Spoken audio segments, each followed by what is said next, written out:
Rencontre entre Trump et Poutine. Une nouvelle dynamique géopolitique en jeu. Lors de leur rencontre à l'aéroport, Donald Trump et Vladimir Poutine n'étaient accompagnés d'aucun interprète. Selon le New York Times, cela s'explique par le fait que le président russe maîtrise bien l'anglais. Le journal souligne également qu'il est extrêmement rare de voir les dirigeants de deux superpuissances partager la même limousine, un geste hautement symbolique qui ne passe pas inaperçu. Aucun des deux chefs d'État n'a fait de déclaration à la presse au début des négociations, refusant de répondre aux questions des journalistes. La rencontre s'est poursuivie à huis clos, après que les représentants des médias ont été priés de quitter les lieux. La partie fermée des discussions a ainsi pu commencer à l'abri des regards. Pendant ce temps, l'agence Bloomberg rapporte, en citant des sources proches du dossier, que les États-Unis envisagent d'imposer de nouvelles sanctions économiques ciblant les géants énergétiques russes, Rosneft et Lukoil. Cette mesure interviendrait si Vladimir Poutine refuse d'instaurer un cessez-le-feu en Ukraine.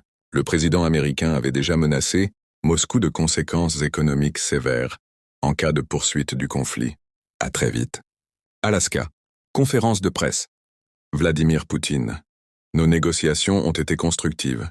Lors de la conférence de presse qui se déroule actuellement, le président russe Vladimir Poutine a déclaré « Si Donald Trump avait été président en 2022, il n'y aurait probablement pas eu de guerre. Je remercie Donald Trump pour la qualité des négociations. Les discussions se sont déroulées dans une atmosphère de respect. Le président russe a souligné la volonté de l'administration américaine, et de Donald Trump en particulier, de favoriser une résolution du conflit en Ukraine.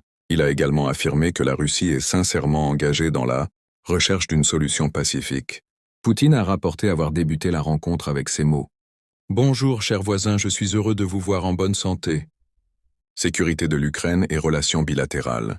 Poutine a affirmé être d'accord avec Donald Trump sur la nécessité de garantir la sécurité de l'Ukraine. Il a également souligné que le partenariat entre la Russie et les États-Unis a du potentiel, et noté qu'avec l'arrivée de la nouvelle administration américaine, le volume des échanges commerciaux entre les deux pays a augmenté de 20%.